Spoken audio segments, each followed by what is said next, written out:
Patah leher adalah salah satu penyakit penting pada tanaman padi. Tanpa penanganan yang tepat dan cepat, tanaman padi yang terserang penyakit ini dipastikan tidak akan mampu menghasilkan hasil panen yang optimal. Tidak main-main, patah leher bisa menyebabkan kerugian fatal pada usaha budidaya tanaman padi dan menyebabkan penurunan hasil hingga 100%. Lantas bagaimana cara tepat menangani atau mengendalikan serangan penyakit ini? Halo, selamat datang di channel saya Teguh Yuwono, channel seorang penyuluh pertanian yang selalu belajar dari petani untuk menjadi petani. Untuk rekan-rekan yang sudah subscribe, terima kasih banyak. Yang belum, mohon untuk di-subscribe.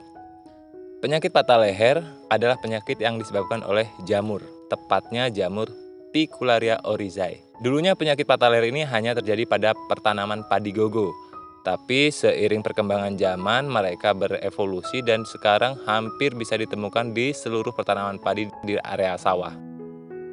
Nama patah leher sendiri sebetulnya adalah nama daerah. Kalau nama Indonesianya adalah penyakit blas. Ada dua jenis blas, yang pertama blas daun, kemudian yang kedua blas leher. Blas daun menyerang daun, blas leher menyerang leher malai padi.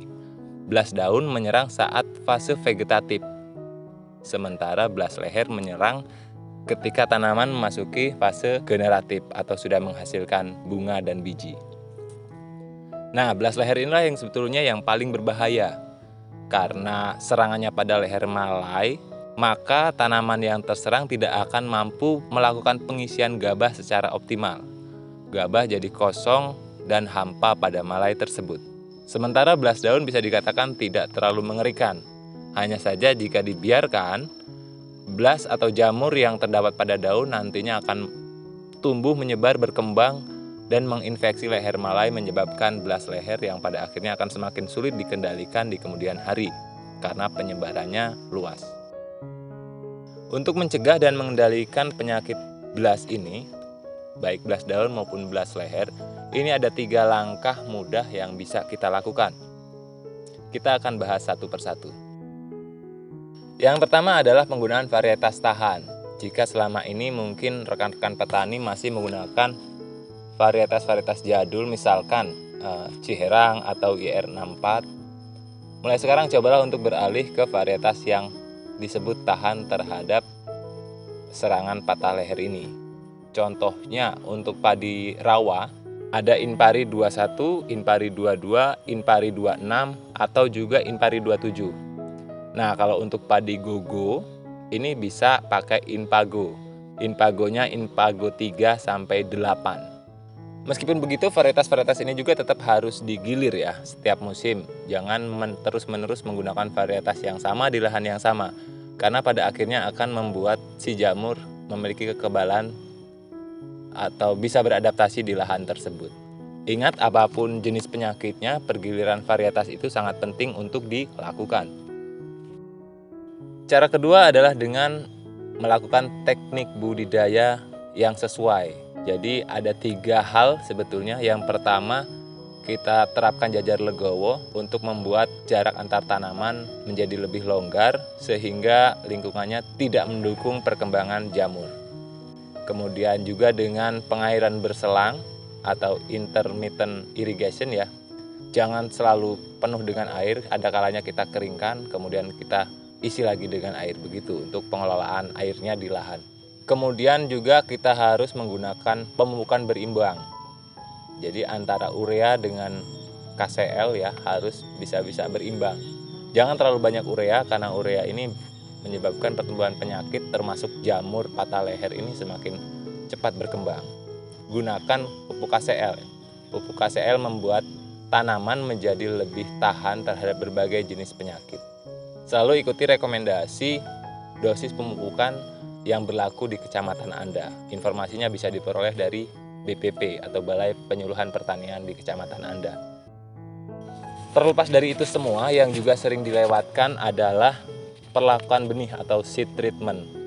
Banyak petani kita yang menyemai ya cukup semai saja, tidak pernah melakukan yang namanya perlakuan benih. Padahal ini penting dan murah dan juga mudah untuk dilakukan.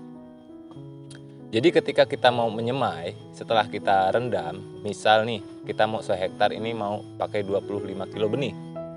Kita rendam, setelah direndam beberapa waktu, kemudian ketika kita tiriskan, ini kita bisa taburkan fungisida. Fungisidanya yang bisa bahan aktif trisikazol.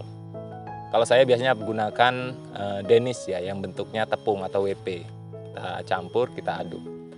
Dosisnya 4 gram per kilogram benih.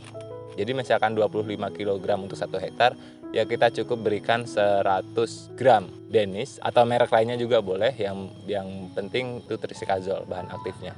Jadi ingat, jamur ini ada di leher mala ya. Jadi besar kemungkinannya dia akan terbawa ke biji padi, termasuk ke benih Anda. Dan pada perkembangannya akan tumbuh menjadi penyakit kalau tidak kita berikan perlakuan benih.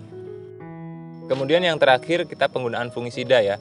Jadi perlakuan benih itu hanya akan mampu menahan serangan sekitar 6 minggu setelah tanam. Setelahnya ya kita harus lakukan pengendalian. Pengendalian dilakukan dengan penyemprotan setidak-tidaknya 2 kali dalam 1 musim. Yang pertama itu ketika fase tanaman ini sudah masuk ke pertumbuhan anakan maksimal, sekitar 45 hari lah setelah tanam. Kemudian yang kedua kita lakukan usia 60 hari atau ketika mulai jebul. Jebul itu ya memulai masuk fase generatif. Jadi kalau untuk yang 45 hari tadi kita lakukan persiapan ya untuk mencegah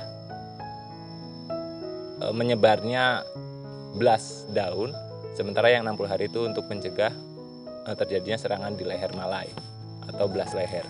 Untuk jenis fungisidanya yang bisa kita gunakan ini ada banyak sekali rekomendasi, setidaknya saya catat ada 3 lah yang paling utama.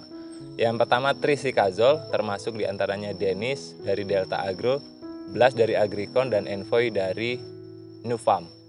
Bisa juga kita gunakan bahan aktif isoproteolen. Ini ada merek Kamikaze, itu saya lupa dari mana ya, Kamikaze. Kemudian juga ada Fujiwan. Atau juga bisa gunakan bahan aktif Piracostrobin ya, seperti Cabrio dari BAS. Saya sendiri biasanya merolling penggunaan bahan aktif ini kalau ada uang ya. Untuk perlakuan benih biasanya pakai trisikazol, kemudian selanjutnya pakai di-rolling dengan bahan aktif yang lain. Itu kalau ada uangnya. Kalau nggak ada ya trisikazol sudah cukup. Yang jelas sebisa mungkin pada teknik budidaya, termasuk diantaranya pemupukan, kemudian jarak tanam ini, dan juga pengairan ya, ini juga diperhatikan. Jadi pengendaliannya secara holistik. Nah, jadi cukup jelas mungkin ya. Saya rasa terima kasih banyak atas perhatiannya. Mudah-mudahan ini bermanfaat, dan jika memang bermanfaat mohon untuk di-share video ini supaya lebih banyak orang yang tercerahkan, terinformasi. Terima kasih banyak. Saya akhiri, selamat siang. Assalamualaikum.